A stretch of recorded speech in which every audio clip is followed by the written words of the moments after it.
ಎಲ್ಲರಿಗೂ ನಮಸ್ಕಾರ, welcome back to our channel. So ಇವತ್ತಿನ ವ್ಲಾಗಲ್ಲಿ ನಾನು ಶ್ರೀ ಗುರು ಮಡಿವಾಳ ಶಿವಾಚಾರ್ಯ ಅವರ 34ನೇ ಪುಣ್ಯ ಸ್ಮರಣೆಯ ದಿನ ನಡೀತಿರುವಂತಹ ಒಂದು ಸಂಭ್ರಮದ ಒಂದು ಫಂಕ್ಷನ್ನ ವ್ಲಾಗ್ನ ನಿಮ್ಮ ಜೊತೆಗೆ ಶೇರ್ ಮಾಡ್ಕೊತಾ ಇದ್ದೀನಿ. ಸೊ ಇವಾಗಿನ ಪಟ್ಟಾಧಿಕಾರಿಯಾಗಿರುವಂತಹ ಶ್ರೀ ಅಭಿನವ ಮಡಿವಾಳ ಶಿವಾಚಾರ್ಯರ ಪಟ್ಟಾಧಿಕಾರ ಮಹೋತ್ಸವ ಫಂಕ್ಷನ್ ಅಂತಲೇ ಹೇಳ್ಬೋದು. ಇದನ್ನು ತುಂಬಾ ಚೆನ್ನಾಗಿ ನಡೀತು. 5 ದಿನದ ಫಂಕ್ಷನ್ ಇದಾಗಿರುತ್ತೆ.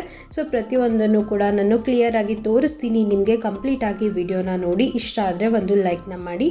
ಸೊ ಫಂಕ್ಷನ್ನಿನ ಹಿಂದಿನ ದಿನ ಈ ರೀತಿಯಾಗಿತ್ತು. ಕಂಪ್ಲೀಟಾಗಿ ಎಲ್ಲ ಡೆಕೋರೇಷನ್ ಎಲ್ಲನೂ ಮಾಡಿಕೊಂಡು ರೆಡಿ ಮಾಡಿ ಇಟ್ಟಿದ್ರು. So next day first day ಅಭಿಷೇಕ ಇರುತ್ತೆ. ಬೆಳಿಗ್ಗೆ ಮಡಿವಾಳ ಶಿವಾಚಾರ್ಯರ ಮೂರ್ತಿಗೆ ಅಭಿಷೇಕ ಇತ್ತು. ಸೊ ಬೆಳಿಗ್ಗೆನೇ ಬಂದಿದ್ವಿ ನಾವಿಲ್ಲಿ.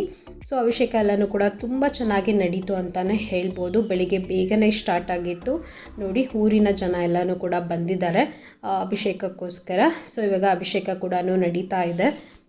2ನೇ ದಿನ ವೀರಭದ್ರೇಶ್ವರ ದೇವರಿಗೆ ಗುಗ್ಗಳ ಪೂಜೆನ ಮಾಡ್ತಾ ಇದ್ದೀವಿ. ಸೊ ಗುಗ್ಗಳ ಅಂದರೆ ಎಲ್ಲರಿಗೂ ಕೂಡ ಗೊತ್ತೇ ಇರುತ್ತೆ. ಯಾರ್ಯಾರಿಗೆಲ್ಲ ಗೊತ್ತು ಕಾಮೆಂಟ್ ಸೆಕ್ಷನಲ್ಲಿ ತಿಳಿಸಿ. ಸೊ ಗುಗ್ಗಳ ಅಂತಂದರೆ ಒಂದು ದೇವರ ಕಥೆನ ಈ ರೀತಿಯಾಗಿ ಹೇಳುವಂಥದ್ದು. ರಾ ಕ್ಲಿಪ್ಪಿಂಗ್ನ ನಿಮ್ಮ ಜೊತೆಗೆ ಶೇರ್ ಮಾಡ್ತೀನಿ ನೋಡಿ. ಸೊ ಈ ಒಂದು ಗುಗ್ಗಳ ಕಾರ್ಯವನ್ನು ನೋಡೋದಕ್ಕೂ ಕೂಡ ಪುಣ್ಯ ಮಾಡಿರಬೇಕು ಅಂತಲೇ ಹೇಳ್ಬೋದು. ಬಿಕಾಸ್ ಈ ಒಂದು ಗುಗ್ಗಳ ಫಂಕ್ಷನ್ ಎಲ್ಲ ಕಡೆಗೂ ಕೂಡ ಸಿಗೋದಿಲ್ಲ. ಸೊ ಈ ಒಂದು ಫಂಕ್ಷನ್ನ ನೀವು ಕೂಡ ಲೈವ್ ಆಗಿ ನೋಡಿ ಪುಣ್ಯನ ಪಡ್ಕೊಳ್ಳಿ ಅಂತಲೇ ಹೇಳ್ತಾ ವಿಡಿಯೋನ ಕಂಟಿನ್ಯೂ ಮಾಡ್ತೀನಿ. ರಾ ಆಗಿ ಕ್ಲಿಪ್ಪಿಂಗ್ನ ಇಡ್ತೀನಿ, ನೋಡ್ಕೊಂಡು ಬನ್ನಿ.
ಫ್ರಂಟಿಂದ ಸೊ ನೋಡಿದ್ರೆ ಅಲ್ವಾ. ಸೊ ಈ ಥರ ಇರುತ್ತೆ ಒಂದು ಗುಗ್ಗಳದ ಪೂಜೆ. ಸೊ ಇವಾಗ ನಾನು ಮತ್ತೆ ವ್ಲಾಗ್ನ ಕಂಟಿನ್ಯೂ ಮಾಡ್ತಾ ಇದ್ದೀನಿ. ಸೊ ಇಲ್ಲೂ ಅಂದರೆ ವೀರಭದ್ರೇಶ್ವರ ಟೆಂಪಲ್ ಇದೆ ನಮ್ಮದೇ. ಸೊ ಆ ವೀರಭದ್ರೇಶ್ವರ ಟೆಂಪಲ್ ಮುಂದೆನೂ ಸ್ವಲ್ಪ ಗೂಗಲನ್ನು ಕಂಟಿನ್ಯೂ ಮಾಡ್ತಾಯಿದ್ರು. ಸೊ ಇವಾಗ ಹೊರಗಡೆಯಿಂದ ಒಂದು ಯಾವ ರೀತಿಯಾಗಿ ಕಾಣಿಸ್ತಾ ಇದೆ ಅಂತ ಹೇಳಿ ವಿಡಿಯೋ ಕ್ಲಿಪ್ಪಿಂಗ್ನ ತೊಗೊಂಡಿದ್ದೀನಿ. ನೋಡ್ಬೋದು ನೀವು, ಇಲ್ಲಿ ಒಂದು ದೊಡ್ಡ ಮಟ್ಟದಲ್ಲಿ ಒಂದು ಫಂಕ್ಷನ್ನ ಮಾಡಿದ್ವಿ. ತುಂಬ ಚೆನ್ನಾಗಾಯಿತು ಅಂತ ಹೇಳ್ಬೋದು. ಸೊ ಈ ಒಂದು ಫಂಕ್ಷನ್ನ ನೋಡೋದಕ್ಕೂ ಕೂಡ ಅದೃಷ್ಟ ಮಾಡಿರಬೇಕು. ಬಿಕಾಸ್ ಇದು ಸಿಗೋದಿಲ್ಲ ಅಷ್ಟು ಈಸಿಯಾಗಿ, ಯಾರಿಗೂ ಕೂಡ ಸಿಗೋದಿಲ್ಲ. ಒಂದು ಮಠ ಅಂತ ಇದ್ದಾಗ ಮುಂದೆ ಒಂದು ಮಠವನ್ನು ನಡೆಸ್ಕೊಂಡು ಹೋಗೋದಕ್ಕೆ ಒಂದು ಪಟ್ಟಾಧಿಕಾರ ಅಂತ ಮಾಡುವಂತಹ ಒಂದು ಫಂಕ್ಷನ್ ಏನಿರುತ್ತೆ, ಸೊ ತುಂಬಾ ಒಂದು ಸ್ಪೆಷಲ್ ಅಂತ ಹೇಳ್ಬೋದು. ಸೊ ಆ ಒಂದು ಮೂಮೆಂಟ್ ನಮಗೆ ನೋಡೋದಕ್ಕೆ ಸಿಕ್ಕಿದೆ ಅಲ್ವಾ, ನಿಜವಾಗ್ಲೂ ನಾವೇ ಒಂದು ಪುಣ್ಯವಂತರು ಅಂತ ಹೇಳ್ಬೋದು. ಹೊರಗಡೆಯಿಂದ ನೋಡಿ ಈ ಥರ ಬ್ಯಾನರ್ಸ್ ಎಲ್ಲನೂ ಹಾಕಿ ಈ ರೀತಿಯಾಗಿ ಡೆಕೋರೇಟ್ ಮಾಡಿದ್ದಾರೆ. ಸೊ ಇನ್ನು ತೋರಿಸ್ತೀನಿ ನಾನು. ಇದು ಸೆಕೆಂಡ್ ಡೇ ಅಷ್ಟೇ, ಮಾರ್ನಿಂಗ್ ಈ ರೀತಿಯಾಗಿತ್ತು. ಸೊ ಸಂಜೆ ಇರುತ್ತೆ ಫಂಕ್ಷನ್ನು. 5 days ಎವ್ರಿ ಡೇ ಸಂಜೆ ಇರುತ್ತೆ, ಪುರಾಣ ಇರುತ್ತೆ. ಸೊ ಈ ರೀತಿಯಾಗಿ ಫಂಕ್ಷನ್ಸ್ ಇರುತ್ತೆ. ಆಮೇಲೆ ಡ್ಯಾನ್ಸ್, ಚಿಕ್ಕ ಮಕ್ಕಳೆಲ್ಲ ಡ್ಯಾನ್ಸ್ ಇರುತ್ತೆ. ಸೊ ಈ ರೀತಿಯಾಗಿರುತ್ತೆ. ಸೊ ಇವತ್ತು ಅಂದರೆ ಮಂಗಳವಾರ ಬೆಳಿಗ್ಗೆ ಒಂದು ಗೂಗುಳದ ಫಂಕ್ಷನ್ ಅಷ್ಟೇ ಇತ್ತು. ಸೊ ಅದನ್ನು ವಿಡಿಯೋ ಕ್ಲಿಪ್ಪಿಂಗ್ ತೊಗೊಂಡು ನಿಮ್ಮ ಜೊತೆಗೂ ಕೂಡ ಶೇರ್ ಮಾಡಿದ್ದೀನಿ. 12 ಗಾಬಾಯಿ ಹಿಡಿದು 300 ಯೋಚಿಸತಕ್ಕಂಥ ಎಣ್ಣೆ ಕುಂಡಲವನ್ನು ರಚಿಸಿ ಈ ಎಣ್ಣೆ ಕುಂಡಲಕ್ಕೆ ಬೇಕಾಗುವ ಹತ್ತಿ, ಆಲ, ಅರಳಿ, ಮಾವು, ತೆಂಗುಗಳನ್ನು ಹಾಲು, ತುಪ್ಪ ಇಂಥವೆಲ್ಲ ಸಾಮರ್ಥ್ಯವನ್ನು ಸಿದ್ಧಗೊಳಿಸಿ ಆವಾಗಿ ಹತ್ತಿ ಎಣ್ಣೆ ಪುಟ ಮಾಡಲು ಗೂಗುಳ ಫಂಕ್ಷನ್ನಲ್ಲಿ ಶಸ್ತ್ರ ಹಾಕಿಸ್ಕೊಳ್ಳೋದು ಅಂತ ಹೇಳಿ ಹೇಳ್ತಾರೆ. ಸೊ ಅದು ತುಂಬ ಜನರಿಗೆ ಗೊತ್ತಿದೆ ಅಂತ ಅಂದ್ಕೊತೀನಿ. ಸೊ ಯಾರ್ಯಾರಿಗೆಲ್ಲ ಗೊತ್ತಿದೆ ಕಾಮೆಂಟ್ ಸೆಕ್ಷನಲ್ಲಿ ತಿಳಿಸಿ. ಸೊ ಅದನ್ನು ಪುರಾಣ ಅಂದರೆ ಗೂಗುಳ ಯಾರು ಮಾಡ್ತಿರ್ತಾರೆ ಅಲ್ವಾ, ಅವರು ಶಸ್ತ್ರನ ಹಾಕ್ಕೊತಾರೆ. ಸೊ ನಾವೇನಾದರೂ ಬೇಡ್ಕೊಂಡು ನಮಗೆ ಒಂದು ಕೆಲಸ ಆಗಬೇಕು, ಈ ಥರ ಮನೆಯಲ್ಲಿ ಎಲ್ಲ ಚೆನ್ನಾಗಾಗಬೇಕು, ಮನೆ ಮಕ್ಕಳಿಗೆಲ್ಲ ಒಳ್ಳೇದಾಗಬೇಕು ಅಂತ ಹೇಳಿ ಅಂದ್ಕೊಂಡು, ಸೊ ಈ ರೀತಿ ನಾವು ಕೂಡ ಶಸ್ತ್ರನ ಅಂದ್ಕೊಂಡವರು ಹಾಕಿಸ್ಕೋಬೋದು. ಸೊ ನಮ್ಮ ಮಮ್ಮಿ ಅಂದ್ಕೊಂಡಿದ್ರು ಅಂತ ಅನಿಸುತ್ತೆ, ನನಗೂ ಗೊತ್ತಿಲ್ಲ. ಸೊ ಅವತ್ತಿನ ದಿನಾನೇ ನನಗೂ ಕೂಡ ಗೊತ್ತಾಗಿರೋದು. ಸೊ ಶಸ್ತ್ರನ ಹಾಕಿಸ್ಕೊಂಡಿದ್ರು, ಮಮ್ಮಿನೂ ಕೂಡ ಕೈಗೆ ಹಾಕಿದ್ರು, ಇವಾಗ ನೋಡಿದ್ರಿ ಅಲ್ವಾ.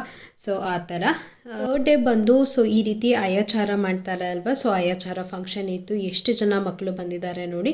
ಸೊ ಇವರೆಲ್ಲರಿಗೂ ಕೂಡ ಅಯಾಚಾರ ಫಂಕ್ಷನ್ ಆಯಿತು. ನೆಕ್ಸ್ಟ್ ಡೇ ಬಂದು ಹೋಮ ಇತ್ತು. ಸೊ ಹೋಮ ದಿನ ಯಾವ ರೀತಿ ಪೂಜೆ ಮಾಡಿದರು ಅಂತ ಹೇಳಿ ನಿಮ್ಮ ಜೊತೆಗೆ ಶೇರ್ ಮಾಡ್ಕೊತಾ ಇದ್ದೀನಿ. ಸೊ ಇದು 3rd ಡೇ ಅಂತ ಹೇಳ್ಬೋದು, 4th ಡೇ ಅಂತ ಹೇಳ್ಬೋದು. 4th ಡೇ ಹೋಮ ಇತ್ತು. ಸೊ ಹೋಮ ದಿನ ಈ ರೀತಿ ತುಂಬ ಚೆನ್ನಾಗಿ ಪೂಜೆ ಮಾಡಿದರು ಅಂತ ಹೇಳ್ಬೋದು. ನೋಡಿ ರಂಗೋಲಿ ಎಲ್ಲ ಎಷ್ಟು ಚೆನ್ನಾಗಿ ಹಾಕಿದ್ದಾರೆ ಅಂತ ಹೇಳಿ. ಸೊ ಈ ರೀತಿಯಾಗಿ ಪೂಜೆ ಎಲ್ಲನೂ ಮಾಡ್ಕೊಂಡಿದ್ರು. ಸ್ವಲ್ಪ ವಿಡಿಯೋ ಕ್ಲಿಪ್ಪಿಂಗ್ನ ತೊಗೊಳ್ಳೋಣ, ನಿಮ್ಮ ಜೊತೆಗೆ ಶೇರ್ ಮಾಡೋಣ ಅಂತ ಹೇಳಿ ವಿಡಿಯೋ ಕ್ಲಿಪ್ಪಿಂಗ್ನ ತೊಗೊಂಡಿದ್ದೀನಿ. ನೋಡ್ಬೋದು ನೀವು, ಇಲ್ಲಿ ಈ ರೀತಿಯಾಗಿ ಪೂಜೆ ಮಾಡಿದ್ದಾರೆ. ಸೊ ಬೆಳಿಗ್ಗೆ ತುಂಬ ಜನ ಬಂದಿದ್ದರು. ಇದು ನಾನು ಈವ್ನಿಂಗ್ ತೊಗೊಂಡಿರುವಂತಹ ವಿಡಿಯೋ ಕ್ಲಿಪ್ಪಿಂಗು. ಸೊ ಹಂಗಾಗಿ ಯಾರೂ ಅಷ್ಟೊಂದು ಕಾಣಿಸ್ತಾ ಇಲ್ಲ. ಸೊ ಈ ರೀತಿಯಾಗಿ ಪೂಜೆನ ಮಾಡಿಕೊಂಡಿದ್ರು. ಮತ್ತು ಈವ್ನಿಂಗ್ ಫಂಕ್ಷನ್ ಕೂಡ ಇತ್ತು. ಆ ಕ್ಲಿಪ್ಪಿಂಗ್ನ ಹಾಕ್ತೀನಿ ನೋಡಿ. ಇಷ್ಟು ಜನ ಬಂದಿರ್ತಾರೆ. 5 days ಅಷ್ಟೇ ತುಂಬ ಜನ ಇದ್ದರು ಈ ಫಂಕ್ಷನ್ನಿಗೆ. ಪಂಚಾಚಾರ್ಯ ಜಗದ್ಗುರು ಪ್ರಾತಸ್ಮರಣೀಯ ಗುರುದೇವರನ್ನ ಸ್ಮರಣೆ ಮಾಡ್ಕೊಳ್ತಾ, ಇವತ್ತು ಬಹಳ ವಿಶೇಷವಾಗಿರುವಂಥ ದಿನ. ಇಡೀ ವಿಶ್ವದಲ್ಲಿಯೇ ಬಹಳ ಅತಿ ಪೂಜೆಯಲ್ಲಿ ಲಿಂಗ ಪೂಜಾ ನಿಷ್ಠರಾಗಿ ಇಡೀ ಭಾಗದಲ್ಲಿನೇ ಹೆಸರುವಾಸಿಯಾಗಿರ್ತಕ್ಕಂಥ ಮಹಾತಪಸ್ವಿ ಶಟಸ್ಥಲ ಬ್ರಹ್ಮಿ ಮಡಿವಾಳ ಶಿವಯೋಗಿ ಶಿವಾಚಾರ್ಯ ಮಹಾಸ್ವಾಮಿಗಳ ಬಗ್ಗೆ ನಾವು ಕೇಳ್ತಾ ಬಂದಿದ್ದೇವೆ. ಇವತ್ತು ಆ ಸ್ಥಾನವನ್ನ ಪರಮ ಪೂಜ್ಯ ಶಟಸ್ಥಲ ಬ್ರಹ್ಮಿ ರೇವಣಸಿದ್ಧ ಶಿವಾಚಾರ್ಯ ಮಹಾಸ್ವಾಮಿಗಳು ವಹಿಸಿಕೊಂಡು ಎಲ್ಲ ಭಕ್ತರಿಗೂ ಕೂಡ ಆಶೀರ್ವಾದ ಮಾಡ್ತಾ ಬಂದಿದ್ದಾರೆ. ಬಹಳಷ್ಟು ಜನ ವಿದ್ಯಾವಂತ ಸ್ವಾಮಿಗಳು ಸಿಗ್ತಾರೆ, ಬುದ್ಧಿವಂತ ಸ್ವಾಮಿಗಳು ಸಿಗ್ತಾರೆ, ಬಹಳ ಸ್ವಾಮಿಗಳು ಸಿಗ್ತಾರೆ. ಆದ್ರೆ ಮುಗ್ಧ ಸ್ವಾಮಿಗಳು ಸಿಗುವುದು ಬಹಳ ಕಡಿಮೆ. ನನಗೆ ರೇವಣಸಿದ್ಧ ಶಿವಾಚಾರ್ಯ ಸ್ವಾಮಿಗಳ ಮೇಲೆ ಅಪಾರವಾದ ಗೌರವ. ಯಾಕಂತಂದ್ರೆ ಅವರು ಅತಿ ಮುಗ್ಧ ಸ್ವಾಮಿಗಳು. ಮಡಿವಾಳ ಶಿವಾಚಾರ್ಯರ ಸೇವೆಯನ್ನ ಇಷ್ಟು ಮನಮುಟ್ಟಿ ಮಾಡಿದ್ದಾರೆ ಅಂತಂದ್ರೆ ನಾವು ಅವ್ರ ಬಗ್ಗೆ ಕೇಳಿದ್ದೇವೆ, ಅವ್ರ ಬಗ್ಗೆ ಶ್ರದ್ಧೆನೂ ಕೂಡ ಅದ. ಅಂತ ಪರಮ ಪೂಜ್ಯರಲ್ಲಿ ಅನಂತ ಪ್ರಣಾಮಗಳನ್ನ ಸಲ್ಲಿಸ್ತಾ, ಹಾಗೆ ಇನ್ನ ಇವತ್ತು ದೇವರು ನಾಳೆಯಿಂದ ಮಡಿವಾಳ ಶಿವಾಚಾರ್ಯರ ಹೆಸರನ್ನೇ ಇಟ್ಟುಕೊಂಡು ಅಭಿನವ ಮಡಿವಾಳ ಶಿವಾಚಾರ್ಯರಾಗಿ ಈ ಮಠವನ್ನು ಬೆಳಗಲಿಕ್ಕೆ ನಮ್ಮ ಮರಿದೇವರು ತಯಾರಾಗಿದ್ದಾರೆ.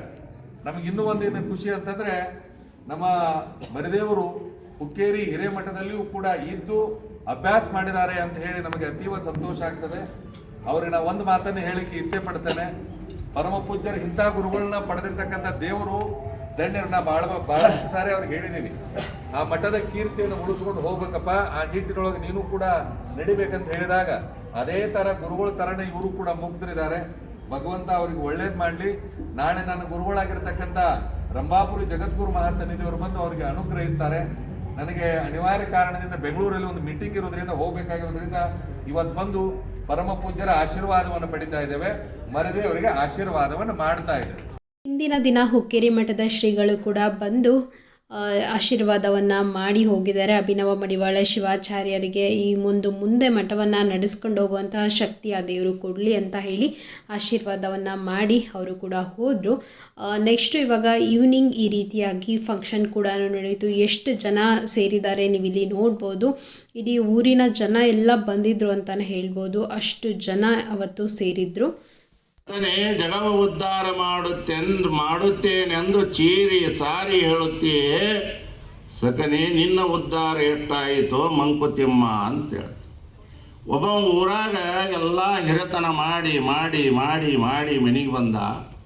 ನಾ ಎಲ್ಲ ಮಾಡೇನಿ, ಜಗತ್ತು ಏನು ಬೇಕೆಲ್ಲ ವ್ಯವಸ್ಥೆ ಮಾಡೇನಿ, ನೀರು ಕೆರೆ ಬಾವಿ ಬೋರ ಎಲ್ಲ ಮಾಡೇನಿ, ಸಮಾಜ ಸೇವಾ ಭಾಳ ಮಾಡೇನಿ. ನಾ ಭಾಳ ಆಯಸ್ತಿಂದ ಬಂದೇನಿ. ಒಂದು ಸಿಂಗಲ್ ಚಾ ಮಾಡಿಕೊಡು ನನಗೆ, ಒಂದು ಸ್ವಲ್ಪ ಕಾಲು ಹೊತ್ತು ತಲೆ ಹೊತ್ತು ಕಾಲು ಕೈ ನೋಸಾಕತ್ತಾವ ಅಂತ ಹೆಂಡತಿಗೆ ಹೇಳಿ ಇವತ್ತಿನ ಪ್ರಸಾದ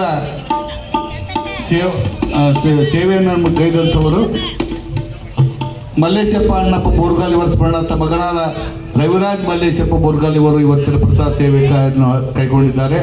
ನಾಳಿನ ದಿವಸ ಪ್ರಸಾದ ಸೇವೆಯನ್ನು ರಾಮಣ್ಣ ಯಲ್ಲಪ್ಪ ಬಂಡಿ ಒಡ್ಡರ್ ಕ್ಲಾಸ್ 1 ಕಾಂಟ್ರಾಕ್ಟರ್ ಉಗ್ಗಿನಕೇರಿ ಜೊತೆಗೆ IC ಗೋಕುಲ್ ಹಾಗೂ ಶಿವರುದ್ರಪ್ಪ ಗೋಕುಲ್ ಇವರು ನಾಳಿನ ದಿವಸ ಅನ್ನದಾನದ ಪ್ರಸಾದವನ್ನು ನೀಡ್ತಾ ಇದ್ದಾರೆ. ಅವರಿಗೆ ಒಮ್ಮೆ ಧನ್ಯವಾದಗಳನ್ನ ಅರ್ಪಿಸೋಣ. ಜೋರಾಗಿ ಚಪ್ಪಾಳೆ.